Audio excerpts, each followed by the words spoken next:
কিন্তু আপনারা অবুঝ, সেজন্য আপনাদের মোকাবেলা আমরা করি নাই। কিন্তু আজকে যখন আপনি আমার ভাইয়ের রক্ত ভরিয়েছেন, আপনার ভ্রান্ত মতবাদকে প্রকাশ করার জন্য আপনি যখন মানুষ খুন করতে দ্বিধাবোধ করেন নাই, বাংলাদেশের সমস্ত জনগণ বুঝে ফেলেছে আপনারা গোমরাহ এবং ভ্রান্ত। অতএব দ্বিতীয় নম্বর কথা আমাদের মাথায় রাখতে হবে, আমি ওলামা একরামকে বলবো, প্রত্যেকটা মসজিদে তাবলিগ জামাতের জামাত রোজ যারা দেন আপনাদের মোবাইল নাম্বার গুলো দেবেন। কোন মসজিদে কোন জামাত যদি যায় আমরা ফোন করে জানবো যে এই জামাতটা ঠিক আছে কিনা, এই ওলামা একরামের পক্ষের জামাত না ভ্রান্ত জামাত। যদি ভ্রান্ত জামাত হয়, আমরা আজকে ফকিরহাটের মাটিতে সিদ্ধান্ত নিলাম কোন ভ্রান্ত জামাতকে কোন মসজিদে ঢুকতে দিব না।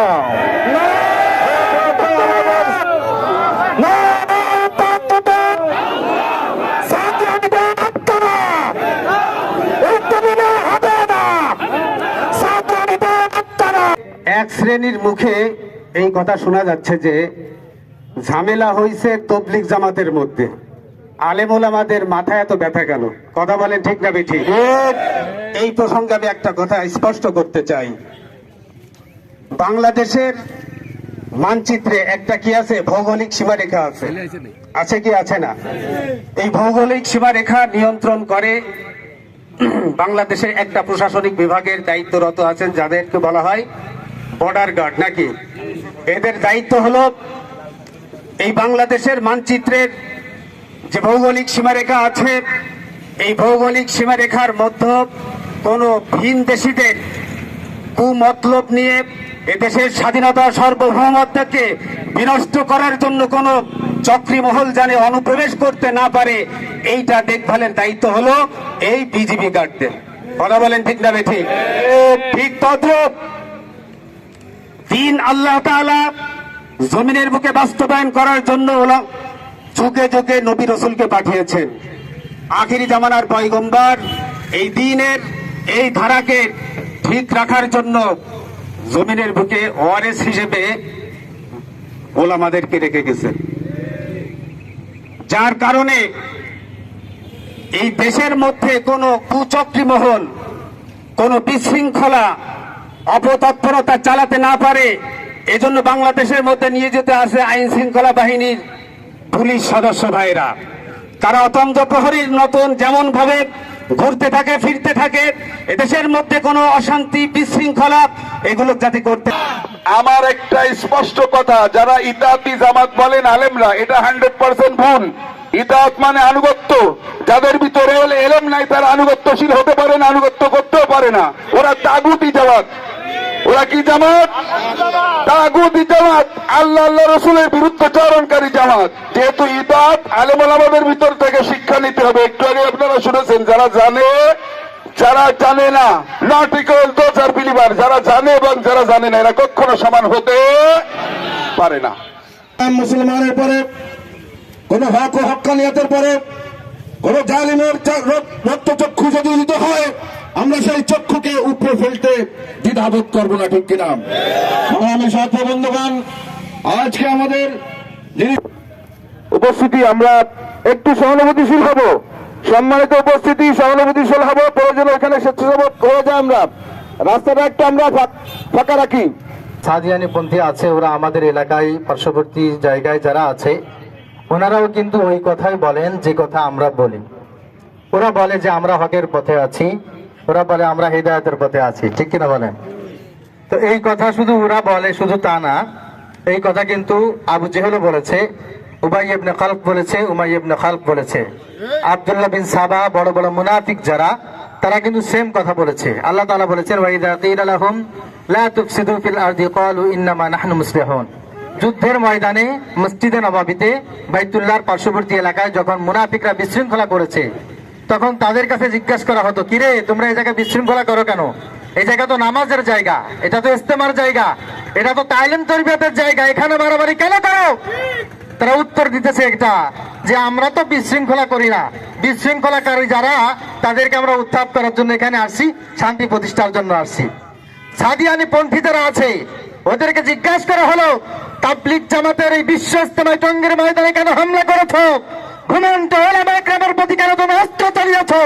তারা উত্তর তাই দিয়েছে, উমাইয়া ইবনে খালফ, আব্দুল্লাহ বিন সাবা, বিশ্বের সবচাইতে বড় কাট্টা কাফের মুনাফিক যারা, তারা কোরআনের ভাষায় যে জবাব দিয়েছিল, ওদের জবাব এদের জবাব সেম।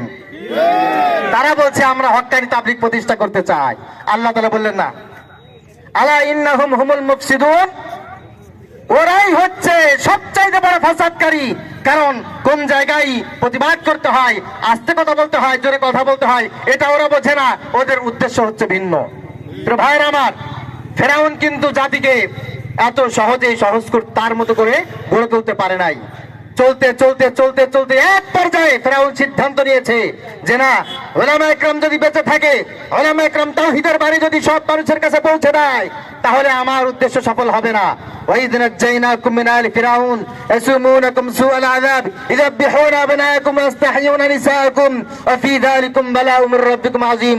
আল্লাহ বলছেন, অচিরেই সেই ফেরাউন সিদ্ধান্ত নিয়েছে উলামায়ে কেরামদেরকে কুচুকাটা করতে হবে, এবং উলামায়ে কেরামের শীর্ষ স্থানীয় ভবিষ্যতে স্থলাভিষিক্ত যারা হবে, সেই ছোট ছোট কচি কাঁচা বাচ্চাদেরকে হত্যা করতে হবে।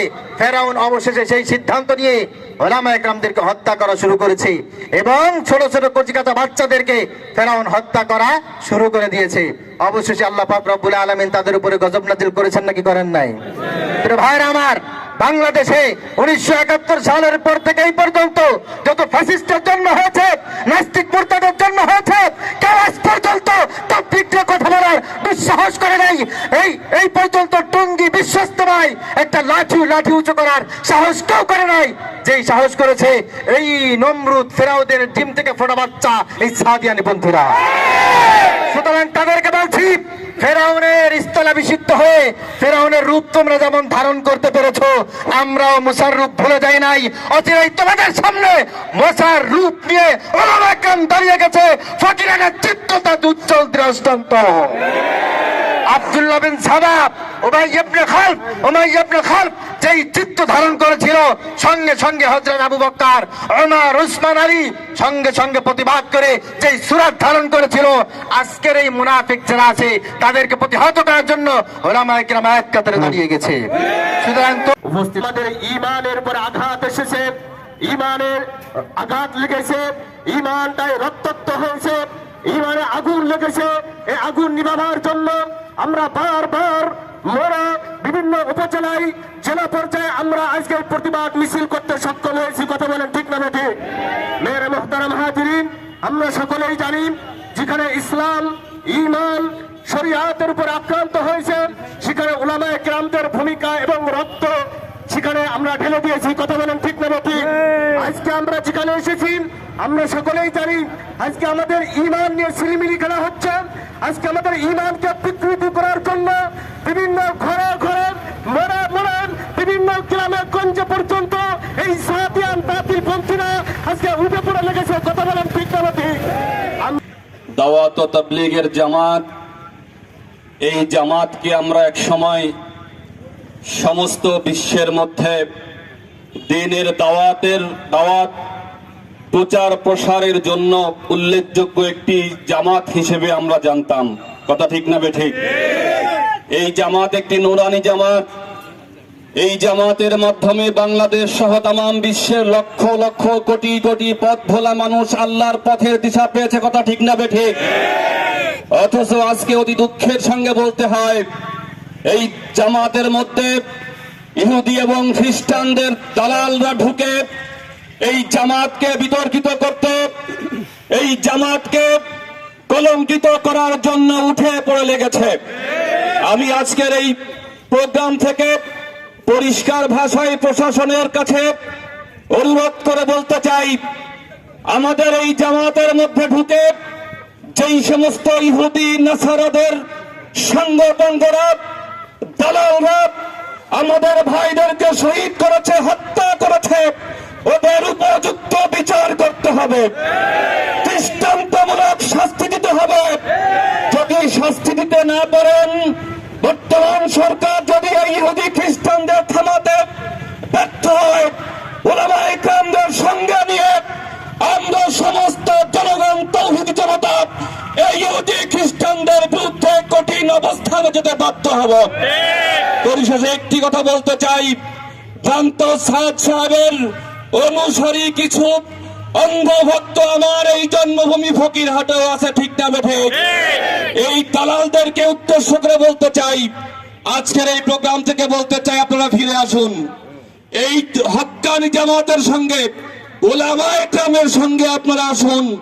যদি সোজা আঙ্গুলে ঘি না উঠে, সমস্ত উলামায়ে কেরামদের সঙ্গ নিয়ে আমরা কিন্তু আঙ্গুল বাঁকা করতে জানি, কথা ঠিক না বেঠিক?